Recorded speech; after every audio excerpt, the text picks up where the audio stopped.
In this video, I'm going to speak about pattern recognition for iris prolapse and who is the best friend of iris in these cases.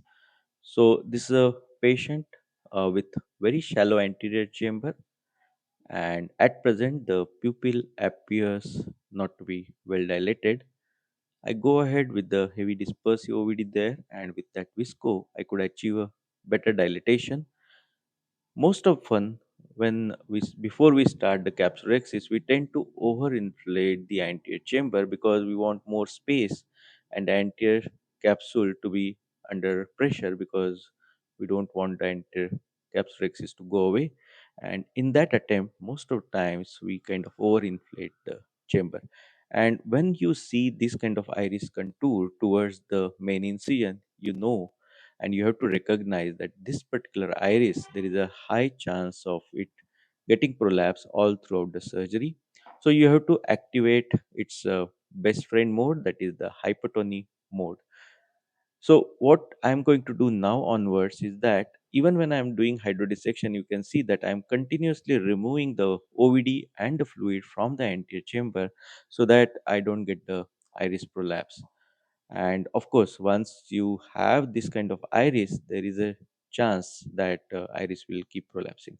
Now you could see that before I entered, I injected only little bit of viscoelastic, so I didn't try to again inflate the anterior chamber completely, but just place some OVD over the iris and then entered with the phaco probe.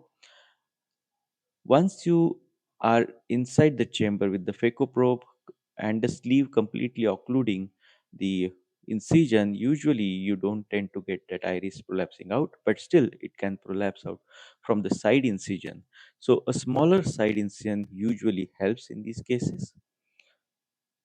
Now, again, when you finish off with the phacoemulsification and when you are withdrawing the phaco probe, you have to again activate that mode of hypotony. You can see that now I'm going to switch off my irrigation, and once I stop the irrigation, the antechamber kind of becomes little hypotonous, and then you have to withdraw the phaco probe. Here, despite that, the iris kind of followed. So here what you have to do is first remove the excess of fluid from the anterior chamber. Once you do that, then you inject little bit of OVD over the iris, again avoiding overinflation of the anterior chamber. Just keep the chamber hypotonous before you enter with the IA probe.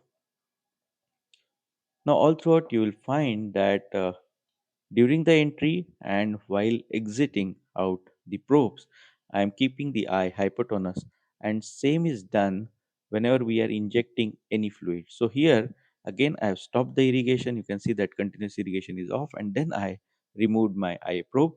Here I injected intracameral adrenaline, and even while doing that, you have to be very watchful that you don't prolapse the iris further. So what I'm doing here is I'm just pressing the incision down so that the fluid comes out first from the antechamber, and then very gently, very slowly, I'm injecting adrenaline in the antechamber without raising the antechamber pressure. So again, remember, the mode of hypotony is activated all throughout the procedure. Now with adrenaline, I could get a better dilatation here and inflated it with cohesive viscoelastic. So in these cases, it's better to use slightly heavier viscoelastic agent than just 2% HPMC. Though of course you can go ahead with 2% HPMC as well, but make sure that you never overinflate the antechamber throughout the procedure. Just keep the eye little hypotonous. Now, after we remove the OVD, again we have to think about the same thing when you are withdrawing the probe. During the procedure, in these cases when if the iris prolapse is significant and it's causing trauma to the iris, of course you can go ahead, put iris retractors so that the iris doesn't get further damage. But in most of the cases, if we are careful and we keep the hypotony in our thoughts, usually you get to you can get away without use of any iris retractors or pupil expansion devices. And so, all throughout, just remember, hypotony is the best friend of iris prolapse. Thank you so much.